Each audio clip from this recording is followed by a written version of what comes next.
Impact modelling is really important in exploring the consequences of climate change.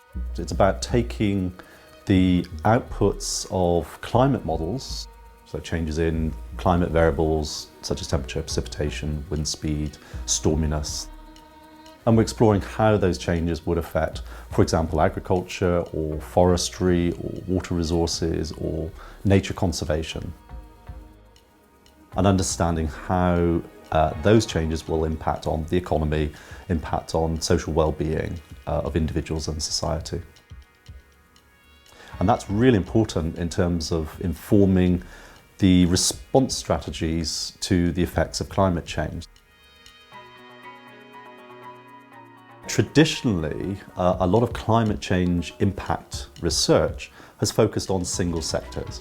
So you might, for example, explore the impact of climate change on crop yields. Things have moved on though, because there's increasingly recognition that the direct effects of climate change on a given sector are not the only impacts of climate change. So one simple example is flooding. So if you analyse flooding just looking at the direct effects of primarily precipitation, then you would get one answer, one outcome. But if you then explore what might happen if you were changing the land use or land cover within a region, then you would get a different outcome. So for example, deforestation is highly associated with increasing flooding events because you have a more rapid runoff of surface water from the land surface. So any changes in the forested area or level within a catchment is going to have major effects on flooding events. So again, if you don't consider the effects of land use and land cover change, which is also affected by other indirect drivers such as economics and technology, etc., then you don't have a complete picture of how climate change will have an effect on flooding.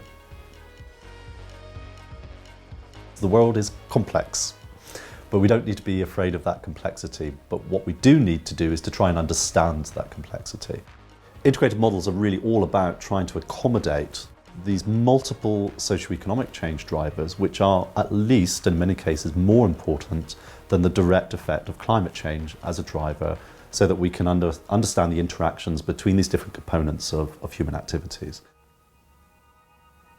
The really interesting part of the story comes when we start thinking about interactions between all of those different types of drivers. So as the economy changes, as technology evolves, as our governance structures change through time into the future, how will those socioeconomic change drivers interact with one another, and how will they interact with the effects of climate change?